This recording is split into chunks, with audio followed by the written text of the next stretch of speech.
अब फिक्र की पॉलिटिकल फाइल खोलते हैं। अब से कुछ घंटे बाद उपराष्ट्रपति पद का चुनाव शुरू होने वाला है। सबके मन में एक ही सवाल है, कौन बनेगा देश का अगला उपराष्ट्रपति।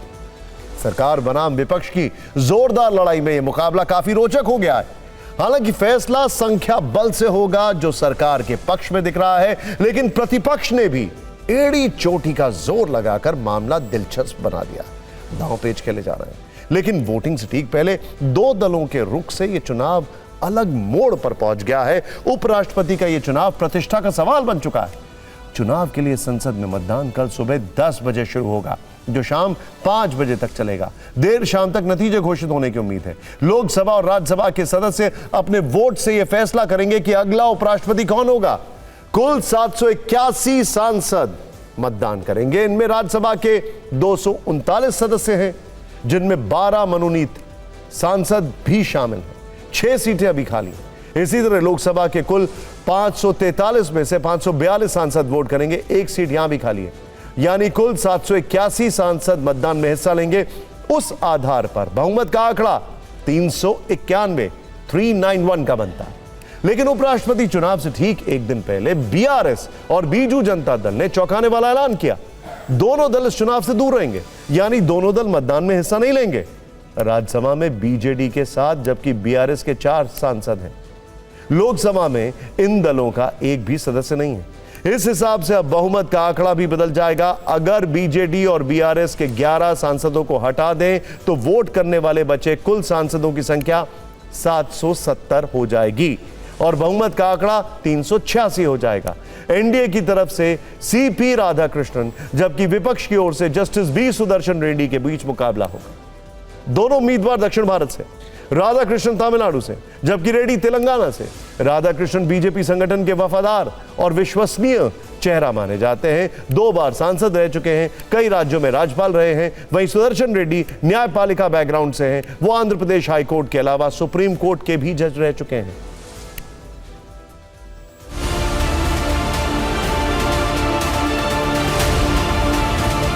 बीजू जनता दल ने ये निर्णय लिया है कि कल के उपराष्ट्रपति चुनावों में बीजू जनता दल एब्सटेन करेगी।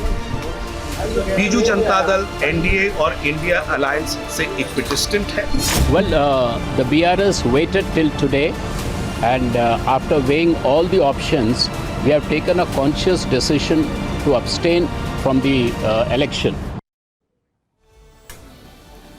इस सब के बीच में मॉनसून सत्र के दौरान जगदीप धनखड़ ने स्वास्थ्य कारणों का हवाला देते हुए उपराष्ट्रपति पद से इस्तीफा दे दिया था। हालांकि उनका कार्यकाल 2 साल बचा हुआ था। इनके इस्तीफे का कारण ये चुनाव हो रहा है। प्लानिंग दोनों तरफ से है।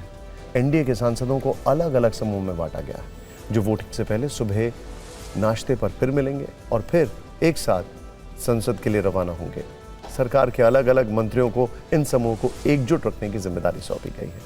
अगर संसद का समीकरण देखें तो लोकसभा में 298 सीटें, जबकि विपक्ष की संख्या 234 है। राज्यसभा में 132 और विपक्ष का नंबर 77 है। कुल मिलाकर देखें तो दोनों सदन में एनडीए का नंबर 430 का है, जबकि विपक्ष की संख्या 311 है। इनके अलावा अन्य सांसद हैं। इनमें जगन रेड्डी का समर्थन एनडीए को मिल चुका है। एक सांसद एक ही वोट डाल सकता है, लेकिन जितने प्रत्याशी चुनाव लड़ रहे हैं उनके लिए वो अपनी प्राथमिकता बता सकते हैं। आज सरकार और विपक्ष के सांसदों ने कल के मतदान की प्रक्रिया भी समझी। उन्हें बकायदा इसकी ट्रेनिंग दी गई। फिलहाल निर्दलीय के अलावा स्वाति मालीवाल और गिरधारी लाल यादव जैसे अपना दल से अलग थलग सांसदों को मिलाकर 10 सदस्य ऐसे हैं जिनका वोट किस तरफ जाएगा या वो वोट करेंगे ये साफ नहीं। लेकिन हनुमान बेनीवाल और चंद्रशेखर आजाद ने विपक्ष के उपराष्ट्रपति उम्मीदवार को समर्थन दे दिया। समर्थन को आधार बनाकर आंकड़ों के लिहाज से देखें तो एनडीए उम्मीदवार का पलड़ा भारी है। हालांकि विपक्ष के उम्मीदवार जस्टिस रेड्डी बार बार यह कहकर अपनी दावेदारी को मजबूत करने की कोशिश कर रहे हैं कि लड़ाई वैचारिक है और ये मतदान सिर्फ उपराष्ट्रपति चुनने के लिए नहीं है, बल्कि भारत की भावना के लिए है।